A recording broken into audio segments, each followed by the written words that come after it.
Okay, so for Amy, this project was about doing, receiving the feedback, or she did this speech, I don't know, a couple of weeks ago, and then receiving the feedback and incorporating that feedback into the speech again.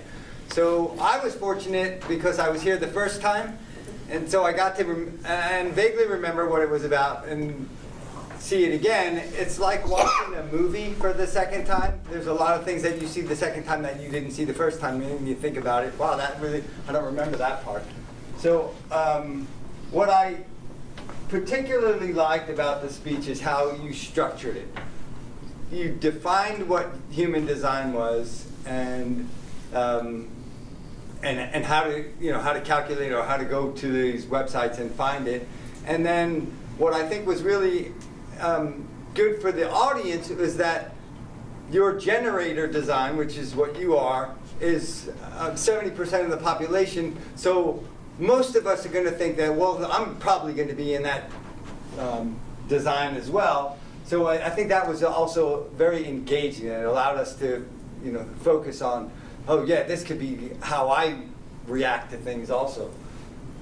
I liked the way that you explained what that generator design was, and then how you followed that with two stories that relate to your personality. So it was the first story about how you were working at this job and looking for a different opportunity, and then that happened again later. And I think that kind of flows in what you were talking about with the definition as to how you put something out there and then you can't wait for it to react. So it seems like the same sort of thing that you do this work, this body of work, and then at some point it becomes no longer satisfied and you have to move on to another body of work.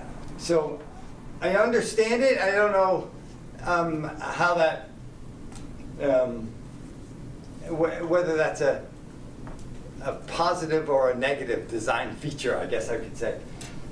There's a couple of things that I think that I would suggest that you work on with the story. You talked about when we talked earlier, you talked about the PowerPoint, and I'm really not sure that you really even need to have a PowerPoint, because I don't know that if I wasn't paying attention to it, but there's only a couple of slides, is that right? Yeah, so, I sorted it. Right, so I think either the one slide, the main slide that had a lot of information, if you want to use a PowerPoint, then break that up into a couple of different slides, and then identify the top point and then illustrate it, and then go to the next slide, identify the point and illustrate it, rather than putting it all onto one big slide where there's a lot of time to talk about it. Lastly, I will say, you gave this handout, which I didn't bring up, but the handout had 3 resources. What I would do at my conclusion is I would audibly say those resources, because a lot of people may forget that handout sheet. But if you mentioned the names, the name might stick in their head. Body Design, was it www.bodydesign.com, one of them? Yeah, so that was the one that stuck out in my head. And if I would have heard that, I would have remembered it by the time I got back to the office. But I'm sure I'm going to lose that piece of paper. Good job.